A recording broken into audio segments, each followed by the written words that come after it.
चंद्रमा पर केतु का साया, काला साया कहीं बिगाड़ ना दे पूरे विश्व कप का खेल। क्या है ज्योतिषी मेल, हम आज जानेंगे पंडित उमेश शास्त्री से। विश्वविख्यात ज्योतिष हैं और कल 19 तारीख है।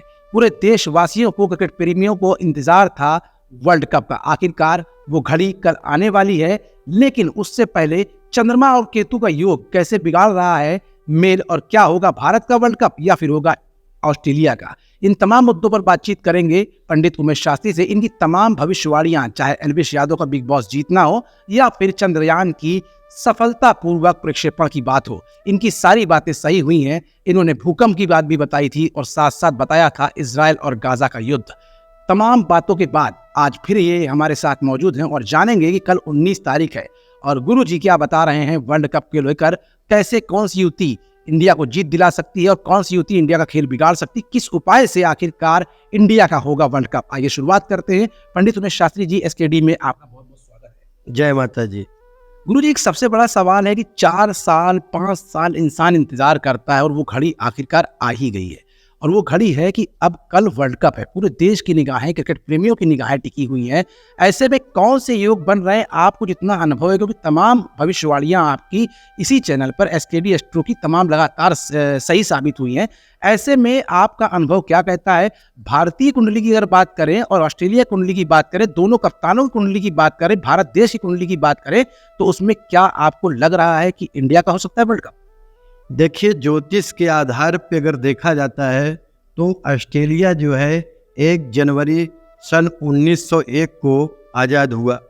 और ऑस्ट्रेलिया का जो कुंडली है और ऑस्ट्रेलिया के जो कप्तान है उनकी जो कुंडली है, उसके आधार पे उनके कप्तान का जो है कन्या लग्न है, कन्या राशि बनता है। और ऑस्ट्रेलिया का जो जन्म कुंडली है अपना, वो भी कन्या लग्न बनता है। उसके साथ साथ जब भारत आज़ाद हुआ तो भारत 15 अगस्त सन 1947 को रात्रि 12 बजे आज़ाद हुआ। तो भारत का जो कुंडली है वो वृष लग्न और कर्क राशि का बना। तो भारत के आधार पे अगर देखा जाए और इस समय जो वर्ल्ड कप चल रहा है, तो भारत के आधार पे जो है, भारत की जो जन्म कुंडली है उसके आधार पे जो है भारत को जीतने की संभावना ज़्यादा है और ऑस्ट्रेलिया का जीतने की संभावना कम है। परंतु इसके साथ साथ एक बहुत महत्वपूर्ण बात यह है कि जो ऑस्ट्रेलिया के कप्तान हैं उनका जो कन्या लग्न है, कन्या राशि है, उस पे जो है शुक्र जो है नीच का बैठा हुआ है और साथ में केतु भी बैठा हुआ है। तो शुक्र और केतु जो है ऑस्ट्रेलिया का खेल बिगाड़ सकता है, हमको ऐसा लगता है। इसके साथ साथ जो केतु का पंचम दृष्टि जो है, जो शुक्र के साथ केतु बैठा हुआ है, उसका पंचम दृष्टि जो है चंद्रमा पे पड़ रहा है, क्योंकि उसमें चंद्रमा मकर राशि पे रहेगा। तो हमको जहाँ तक लगता है कि ये जो मकर राशि पे चंद्रमा का मकर राशि पे केतु का पंचम दृष्टि है, वो ऑस्ट्रेलिया का खेल बिगाड़ सकता है और ऑस्ट्रेलिया को नुकसान दे सकता है। उसके साथ साथ हमने जो देखा है कि जो हमारे जो भारतीय कप्तान हैं रोहित शर्मा का जो कुंडली है, वो कुंडली के आधार पर अगर देखा जाए तो उनका वृष लग्न है और जो है कर्क राशि है। तो वृष लग्न कर्क राशि, तो रोहित शर्मा का जो कुंडली है इसमें जो उनका समय चल रहा है बहुत ही ताकतवर चल रहा है। और जन्म कुंडली के आधार पे अगर देखा जाए तो रोहित शर्मा वर्ल्ड कप जिता सकते हैं। उसके साथ साथ हमारे उप कप्तान है केएल राहुल का जो जन्म कुंडली है वो धनु लग्न का है। और केएल राहुल का जो महादशा चल रहा है वो लगभग शनि का महादशा चल रहा है, बुध का अंतर्दशा चल रहा है। तो केएल राहुल जो है ये और अच्छा खेल प्रदर्शन कर सकते हैं। उसके साथ साथ हमारे भारतीय टीम के 2-3 खिलाड़ी ऐसे हैं कि जो बहुत ही अच्छा चमत्कार दिखा सकते हैं खेल में। 3-4 खिलाड़ियों का जो स्टार है वो बहुत ही अच्छा चल रहा है और वो भारत को विश्व कप दिलाने में उनका पूरा सहयोग, पूरा योगदान रहेगा।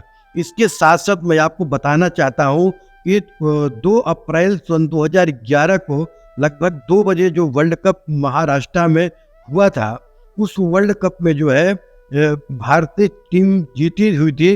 गौतम गंभीर और महेंद्र सिंह धोनी के ने वहाँ पे अच्छी बैटिंग किया था। तो उस समय जो लग्न बना था, जब वो वर्ल्ड कप शुरू हुआ था, जो लग्न बना था वही लग्न जो है जब अहमदाबाद में क्रिकेट शुरू होगा 2 बजे, तो उस टाइम पे वही लग्न बन रहा है। वही लग्न मतलब कि उस समय कर्क लगन था, तो इसमें लगभग मीन लगन निकलता रहेगा। तो हमारे आधार पर ऐसे हमको प्रतीत होता है कि जब मीन लग्न भी उस समय त्रिकोण में था और कर्क लग्न भी त्रिकोण में था, ऐसे प्रतीत होता है हमको कि भारत जो है, भारत का पलड़ा जो है भारी हो सकता है और भारत जो है वर्ल्ड कप जीत सकता है।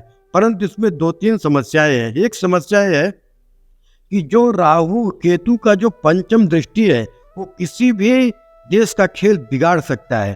तो हम ये अपने जो भारतीय क्रिकेट प्रेमी है, हम सबसे निवेदन करें, क्योंकि जो चंद्रमा है वो चंद्रमा के जो आद्य देवता है वो माता जी हैं।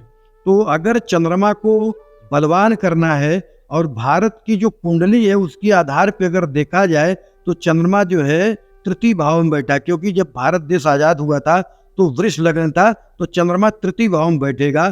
तो पराक्रम स्थान पे जो है चंद्रमा का जो है बहुत बड़ा योगदान, योग बना रहेगा, पराक्रम को देखता रहेगा।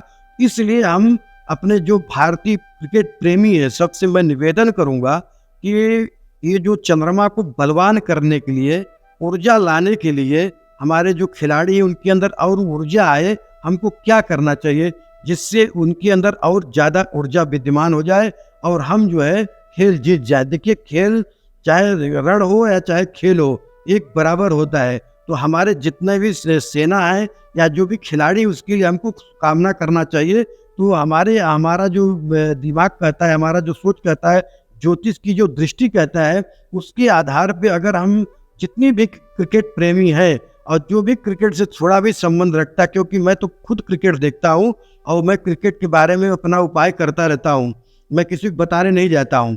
इसलिए मैं सबसे निवेदन करूँगा, एक ज्योत माता जी के नाम जरूर जलाएं और ओम क्लीम इस मंत्र को जरूर बोले, तो निश्चित तौर पे भारत जो है एक अच्छा सफलता हासिल कर सकता है और वर्ल्ड कप ला सकता है, ऐसे हमको अनुमान हो रहा है। गुरुजी, जो आपने भी उपाय के तौर पर क्रिकेट प्रेमियों को मंत्र बताया, उस मंत्र का कितनी बार जाप करना चाहिए? देखिए, बहुत ज़्यादा जाप करने की आवश्यकता नहीं है, क्योंकि जो कल का जो टाइम है वर्ल्ड कप का, उसी टाइम हमारे हिंदुस्तान में चारों तरफ जोत जलता रहेगा। क्योंकि उस समय जो है हमारे जो है छठी व्रत का कार्यक्रम रहेगा, तो सब लोग घाटों के किनारे रहेंगे और सूर्य भगवान का पूजा करते रहेंगे। तो सूर्य भगवान ही ऊर्जा के प्रतीक है। और कल जो है षष्ठी प्लस सप्तमी तिथि है, तो सप्तमी तिथि का जो मालिक होते हैं वो सूर्य होते हैं।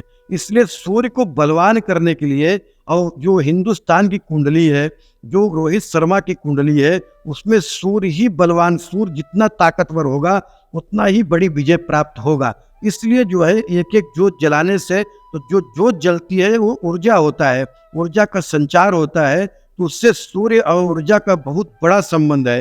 तो हमारे जो खिलाड़ी लोग होंगे, जो हमारे खिलाड़ी हैं, उनके अंदर एक नई ऊर्जा विद्यमान रहेगी और वो हम वर्ल्ड कप जीत जाएंगे।